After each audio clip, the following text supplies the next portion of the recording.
The fertilised eggs next move to be vaccinated against Marek, a poultry disease. Automated needles pierce a hole in each shell and inject the vaccine into the amniotic fluid surrounding the chick.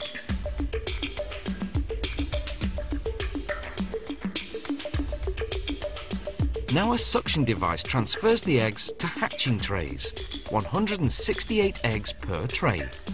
Around 150 can be expected to hatch. The rest die in incubation or have physical defects. Day 19. The chicks use their beaks to crack a hole through the shell. After 6 to 8 hours, the chicks finally emerge from the shell. They're covered in short feathers called down.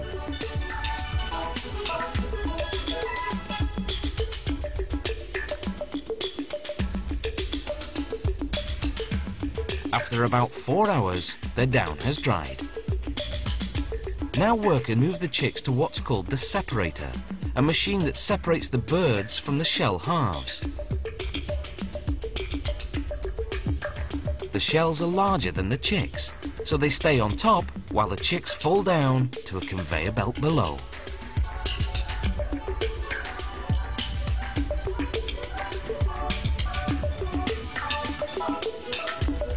The shells, which are high in calcium, go to a rendering plant.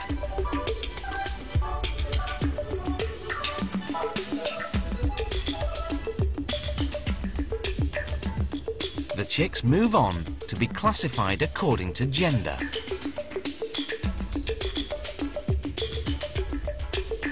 Workers put the females down one chute, the males down another. They determine the sex by checking 2 rows of feathers. If one row's shorter than the other, the chick. If the rows are the same height, it's a male.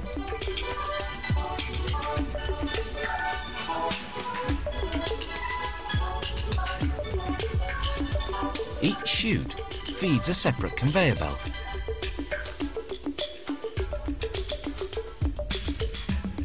An optical counter tracks the number of males and females.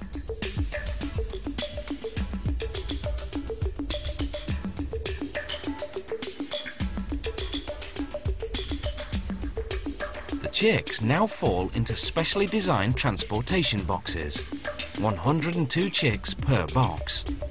Some clients request that their order of chicks be vaccinated against bronchitis. Those boxes pass under an aerosol sprayer that sprinkles them with a mild dose of vaccine.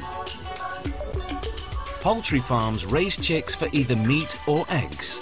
Females used for egg production begin laying at about 20 weeks, or reach slaughter weight in about 38 days. Males take from 40 to 65 days. If all this puts you off, be sure to buy free range or turn vegetarian. Coming up on How It's Made. Phyllo pastry, from sweet baklava to spinach savouries. And cross-country skis. See you after the break.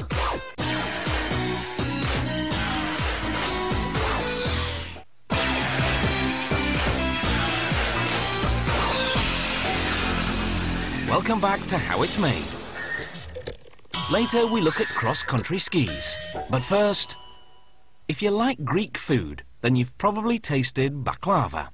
It's made with a paper-thin, flaky pastry called phyllo, the Greek word for leaf. Difficult mixture to perfect, so luckily it's one of those foodstuffs that lends itself perfectly to being frozen from ready-made. Phyllo pastry can be made by hand or by machine. Either way, it starts with the same pastry recipe. The proportions are roughly 40% water and 60% flour. 2 types of wheat flour are used: high-protein flour to make the pastry strong and flexible, and low-protein flour to make its texture smooth. Sorbate, a preservative, is also used.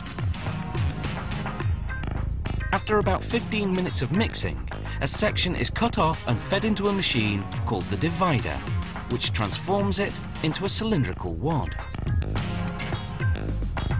Workers hand-roll the wad into a rough ball, then feed it 2 or 3 times through a machine that kneads the mixture into a rounder, harder ball with no air bubbles trapped inside.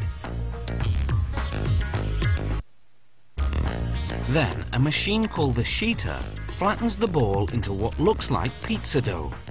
Workers stack about 30 sheets with craft paper in between to absorb some of the moisture.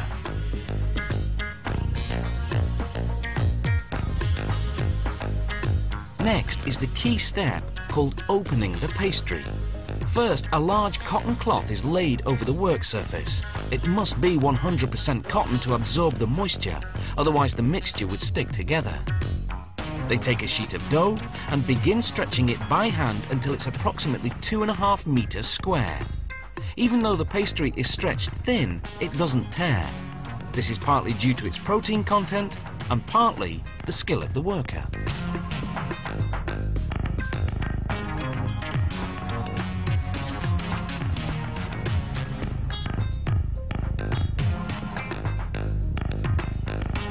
The process is repeated with all 30 sheets, stacking them one on top of the other.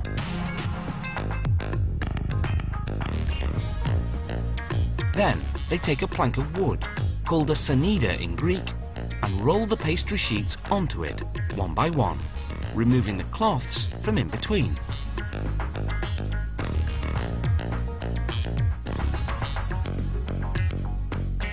They sprinkle cornstarch onto the pastry, just enough to prevent sticking.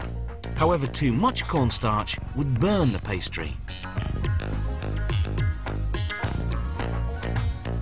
Now they move the sanida to another table and cut along one side of the pastry. They remove the wood and open the sheets flat.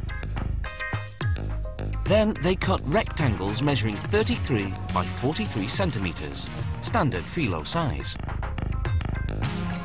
Each sheet of phyllo pastry is about as thin as a sheet of tissue paper, but it's strong and flexible enough not to tear when a baker works with it. Machine-made phyllo pastry is a much faster method, used primarily for mass production.